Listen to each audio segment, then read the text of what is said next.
Dito sa mga scrapyard na to, tinapon ng mga mamahalin at sirang big bikes. Kasama dito, ang abandonadong Gundam H2R. Kaya naman kukuhain at ire-restore ko ang mga to. Tara! Ayan, eto na yung mga warehouse. Nakikita ko na. Sana naman kasya yung mga motor na nandito. Kung meron mang motor, sana magkasya rito. Ay, Mitsubishi kasi siya lang yung dala-dala natin. At ayan, meron na tayong bungi ngayon. Pero ito, dito, tingnan natin kung... Ayun, meron na kagad ako nakita. Kaso, parang pinasabog naman to. Pero kaya naman natin i-restore yan. Meron akong nakikita, ito natatano ko Parang mga big bike ba itong mga to? Ay, oo nga, big bike nga. Ito nauna, BMW kagad to, guys. Parang sa forma nito, S1000 ararata itong motor na to. Pero yan, nakikita nyo naman, no? Medyo sunog yung mga parts. Pero kaya naman siguro natin may restore yan. Wala namang problema dyan. And then, TRK, Benelli TRK 502. Ito yung pang off-road nila, yung talaga naman pang adventure bike nila. At meron pa tayo ditong isang Yamaha. Wait lang. Sa forma niya guys, no, mukha siyang R1. Kaso kasi hindi ko na ma-identify ito. Grabe, sobrang dami ng dumi, kalawang at kung ano na pa netong motor na to. Pero sa tingin nyo kakasya kaya to rito? Pero ito kakarga pa rin natin tong tatlo na to, no? So meron tayo ditong hinihinalang Yamaha R1. Meron rin tayo ditong Benelli TRK 502 ata ito. Pero nakikita nyo naman guys, so yun, Benelli, and then TRK, and then meron rin tayo ritong, syempre man, eto dito tayo pumaldo, BMW S1000 RR, eto man, mukhang okay pa naman yung mga parts niya sa makina, all goods pa naman, tignan yung mga fairings niya lang guys, mukhang sira, pero kaya nating ma-restore kagad yan, basic lang yan, pero yun nga guys, nakatatlo na kagad tayo, tingnan pa kaya natin kung saan pa meron dito, no, kasi kung naaalala nyo, bumili na rin tayo dito dati, grabe na yun, sobrang mahal ng bili natin sa mga Raider dito, na-restore naman natin ng maayos dito. Mukhang wala na ata rito guys Okay, clear na rito. Ay, to. Dito ako kumuha last time Dito ako bumili nun Parang, dito ako nagoyo nun. Wala na ata rito guys. Mukhang yun na lang yung mga natitirang motor at talaga namang hindi na nila binenta kasi sirang-sira na, no. Dito tayo bumili nun. Wala na tayong aabutan dito guys. Oras na para ikarga itong tatlo na to, no. Sa tingin nyo ba, magkakasya ba dito kay Mitsubishi? Kasi meron pa tayong isang dadaanan Kasi sabi sa akin, ito si Mang Roger. Meron daw mga binagsak doon ng mga big bike pero di ko alam kung kakayanin pa kaya ni Mitsubishi. Napakalayo pa ng secret hideout natin guys. Siguro ang gagawin na lang natin bahala na si Batman. Ikarga muna natin itong tatlo na to, saka natin problemahin yung mga big bikes doon kay Mang Roger. So tara. Ayan, itali lang natin to maigi rito at mukhang mapagkasya naman natin ng maayos. At sa tingin ko naman boys, mukhang kakasya pa rito kung parang isang motor na lang kakasya dito, no? Pero mamaya kasi dalawa or tatlo pa rin yung makuha natin kay Mang Roger. Naikarga na natin itong tatlo at ngayon pupuntahan na natin yung scrapyard ni Mang Roger lang. Medyo malayo pa ata tayo kay Mang Roger, di ba? Nasaan ba tayo? Dito pa tayo sa may Murrieta Oil Field at dito pa si Mang Roger. Naku, medyo malayo pa to guys. Tapos sobrang mahal pa ng gasolina kaya alam nyo na gagawin natin dyan boys. Pari ko po, shortcutin na natin to guys. Hindi natin kakayanin syempre ang mag-drive na sobrang tino kaya ito shortcutin na muna natin to kahit na medyo mapapahamak ito mga suspension natin dahil medyo malayo pa rin kasi tayo Siguro kita-kits na lang tayo dun boys kapag malapit na ako. Let's go. At ayan, dito na tayo dadaan. Syempre off-road na natin to. Kawawa naman tayo sa gas kapag di na natin off-road to. Tara, nandito na tayo ngayon kay Mang Roger at kailangan natin makita si Mang Roger kung nasaan siya, no? Mang Roger! Dito na natin siguro iwanan itong mga motor natin para safety naman yan dyan syempre. Kailangan lang natin makita si Mang Roger ngayon para i-tour niya sa atin kung nasaan yung mga motor, no? Kasi sabi niya yung isa nasa looban pa ng mga container. So ito container to nandito ba sa loob? Nandito ba? Ay, wala rin dito. Kailangan pa nating ikutin. Wait lang, ito may container ata rito Di ko kasi makontak rin si Mang Roger Ray mo. Okay, tingnan natin siguro dun sa dito sa may unahan kung nandito si Mang Roger. Oh no man, wala si Mang Roger dito. Ito na yung likuran So wala tayong ibang no choice kung hindi hanapin na lang yung container na kulay pula na sinasabi niya. Tapos sa loob daw nun merong big bike. Kung may makita daw ako kunin ko na lang rin. Libre na lang daw yon. Ito merong container dito. Ay hindi, matagal na to nandito Pero ito mukhang matatagal na tong container dito. Nabubulok na to rito. Yung sabi sa akin ni Mang Roger bagong deliver lang daw yung isang container doon. Di niya rin daw alam kung anong laman. Pero sabi exclusive daw sabi nung nag-deliver. So malay nyo, diba? Malay nyo. Makakuha tayo dito ng sobrang lupit. Ay may sasakyan, baka nandito si Mang Roger. Mang Roger!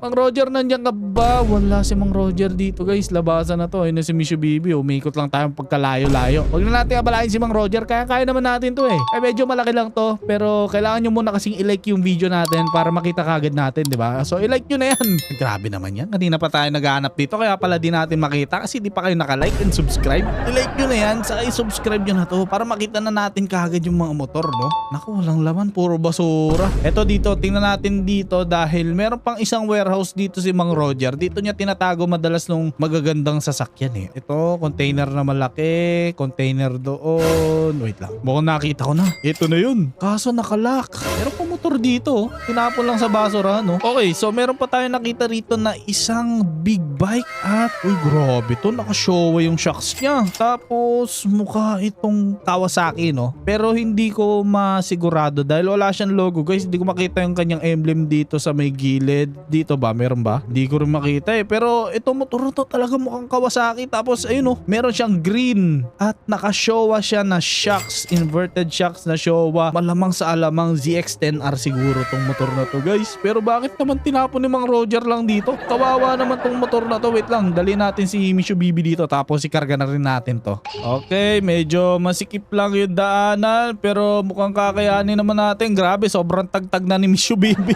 Grabe, sobrang luwak dito, Mang Roger. Pasimento mo na to. Okay, atras lang natin at makikita na natin yung container at syempre yung basuran kung saan tinapon yung ZX-10R. So ito na, iangat muna natin tong ZX-10R tapos ikarga na rin natin to kay Mitsubishi, no boys? At ayan na, ikarga naman natin ng maayos kaso ito lang problema natin, no? Si Mang Roger hindi pa pala iniwan yung susi dito. Pero ayan, meron namang awang kahit konti at meron akong nakikita doon na isa na namang motor. Wait lang, di ko makita ng maayos eh. Sira rin to man, kawawa talaga. Kala ko naman medyo ayos-ayos pa yung bibigay sa atin ni Mang Roger. Pero wag na tayo magreklamo, guys, dahil motor pa rin yung binigay sa atin, no? Kahit i-restore natin yan, mabibenta pa rin natin yan kapag naayos natin yan. So eto na nga, simulan na natin tong i-welding. Tapos alam nyo na, hindi naman tayo pwede bumaril-baril dito, baka matunugan tayo ng pulis. So welding muna natin to, guys. Buti meron ditong pang welding na iniwan si Mang Roger, no? Iniwan niya nga yung pang welding, hindi naman niya iniwan yung susi. Aray mo. So antayin lang natin to rito, no? Medyo matagal i-welding to. Sobrang kapal pa naman netong bakal na to. Pero ayan, kanina pa tayo dito eh. May mga 5 minutes na rin tayo nagwe-welding. So mukhang okay na siguro to, guys. Mukhang okay na to siguro. At syempre, para buksan yan, oh, uy, wait lang. Anong, uy, H2R ba to? Oh my goodness, boys, wait lang. H2R nga to. Yan sa nakikita nyo naman, guys, oh, nakalagay Ninja H2 with R, boys. Grabe to, sobrang ganda nito. And then ito yung ating Ninja logo rito. At syempre, ay, carbon rin to man. Carbon rin yung kanyang head. And then yung body niya, hindi ko alam kung carbon eh. Pero sa engine niya, guys, oh, all goods pa naman, oh. Walang butas, walang tama. Buo pa rin yung swing arm natin. Wala lang gulong, wala lang rin itong gulong sa harap, no? Meron pang gulong to, Mang Roger? May iniwan ka bang gulong dito sa mga karton? Wala rin, walang iniwan na gulong si Mang Roger. Ito hindi, pang truck to pala, boy. Gagawin ko sana rito ang gulong. Pero di natin pwede gawing gulong ng motor yan. Di bali, pwede tayong wala rin palang gulong eto mga to. So yan na nga, guys. Na nakikita nyo naman, mukhang lahat ng motor na makukuha natin ngayong araw, eh wasak-wasak. May hirapan tayo maghanap ng mga parts nito ngayon. Grabe. So mamaya na natin i-audit itong mga nakuha natin. Pagdating na natin doon sa secret hideout, ikarga na muna natin to at diretso na tayo sa secret hideout, boys, para ma-restore na to lahat, no? Let's go. At ayan, eto na, malapit na tayo dito sa ating secret hideout. Medyo mukhang matatagalan tayong i-restore to, guys. Saan mo na yan, boy? At dito na tayo sa secret hideout. Eto na, kailangan ko munang ilabas lahat ng tools pala natin, boys. Nakalimutan kong ipalabas yung mga tools. Pero sige, labas muna natin lahat ng tools dito bago natin ibaba at i-restore itong mga motor na to, no? So tara. Alright, boys, at ayan na, ibaba na natin lahat. At nakapag-setup na rin tayo dito ng mga tools natin. So eto na ang kalagayan netong mga motor na nakuha natin. Eto, meron tayo ritong BMW S1000. Meron rin tayo ditong Yamaha R1 na yun, nakikita nyo, meron pang nalimutan ko dito, parang sampahan niya. And then meron tayo ditong Benelli TRK 502 nga ito, guys, 502cc, 1000cc, 1000cc. At ito, guys, meron rin tayo ditong ZX-10R ng Ninja. Syempre 1000cc rin yan. At syempre meron tayo ritong, man, hindi magpapahuli to, nakikita nyo naman yan, oh. Forma pa lang yan, boys. Grabe naman yan. Kawasaki H2R, boys. Meron niyang R ay nakikita nyo, Ninja H2R. Grabe naman yan. Tapos yan, kung itong motor na to ay limited edition, ito nga yung sinasabi nila, no? Ito yung kulang ko sa collection ko dahil etong motor na to, ay mamaya ako napapakita sa inyo kung ano nga ba talaga itong motor na to. I-restore muna natin to lahat. Matatagalan at mahihirapan tayong i-restore to. Pero kung nakalike na kayo guys, di mabilis na lang yan. So tara, simulan na natin tong gawin. In 3, 2, 1. Ayan boys, grabe. Ang gaganda nito. Natapos na natin. So meron nga tayo talaga ditong ZX-10R at all stock pa itong motor na to. Hindi ko alam bakit binenta. Parang bagong labas pa to ng kasa. Syempre boys, inayos na natin to. And then meron rin tayo ritong BMW S1000RR man. Parang all stock pa nga rin tong motor na to. Pero yan, sa nakikita nyo naman boys, hindi natin to fully na restore dahil medyo may kalawang pa tayo dyan sa ating bandang catalytic. Kasi guys, kinuha ko lang yan sa ibang parts na itong ibang S1000 dyan sa may junk shop. Pero ito boys, car show ready na itong ating Yamaha R1. Grabe naman yan, oh. Syempre naka gold chain, SC pipe.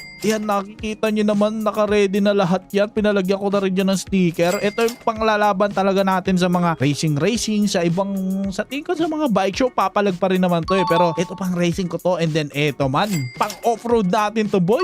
Meron na tayo ritong Benelli TRK 502. 502cc lang to. Gusto ko sana yung mga GS Pero man, kamukha niya pa rin naman yung mga BMW GS 1000 to 1200, mga ganun no. Syempre, keta, bakit apat lang ang motor mo? Nasa na pala yung H2R na isa. Ito na guys, sa kasamaang palad nawala na yung ating H2R. Sinubukan ko siyang ayusin, pero yun, sira na talaga siya boys. Hindi ko na magawa ng ito pala, nagbibiro lang ako guys dahil ito na yung ating, gabi naman yan man, bagay na bagay pala talaga, ano, Gundam H2R. Grabe to boys, nakita nyo syempre Kawasaki logo and then yung ating H2R na nandyan. At syempre boys, hindi to magiging Gundam kung syempre wala yung robot na napakalaki dyan, Gundam. Wait nga, sakyan nga natin. Uy, grabe yan, boss. Tapos yung gulong natin, for some reason, nagawa ko ng paraang gawing metallic yung ating gulong. Kaya nakita nyo naman. Pero syempre, para magampanan niya talaga yung pagiging robot niya. Magiging robot ba yan kung meron niyang goma dyan? Syempre, dapat bakal yan lahat, no? Ito motor na to ay bulletproof. At syempre man, Gundam na Gundam pa rin yan. Pero kenta, ang ganda naman ng Gundam na yan. Ano ba yan? Mabilis ba yan? Syempre naman, boys. Ito na. Kailangan na natin masubukan to, no? So para masubukan muna natin itong banking natin dito, ay actually speed test na lang rin natin to kasi guys, parang kayo kung i-banking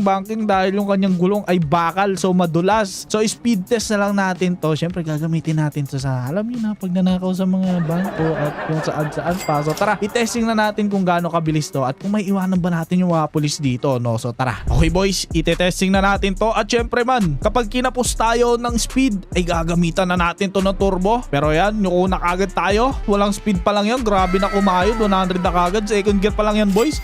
Paano pag may turbo na? Grabe, wait lang, hindi ko natuturbohan.